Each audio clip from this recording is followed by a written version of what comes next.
Sur ces images, la flèche de Notre-Dame de Paris qui s'écroule.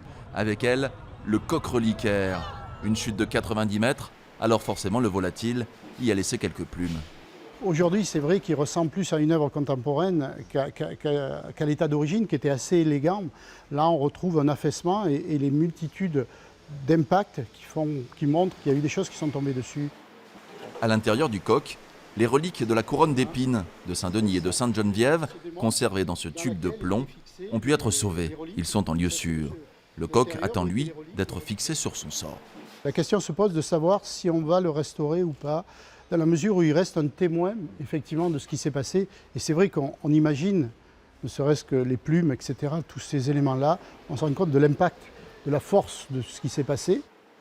Les apôtres et les évangélistes, les autres miraculés de Notre-Dame, vont commencer à être restaurés.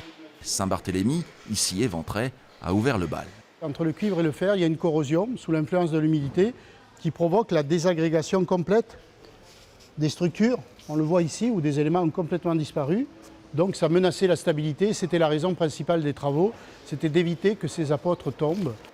Une fois l'armature réparée, la fine peau de cuivre sera nettoyée grâce à une projection de poudre de noyaux de bois. Une patine sera enfin posée, reste à définir sa couleur, brun ou vert foncé.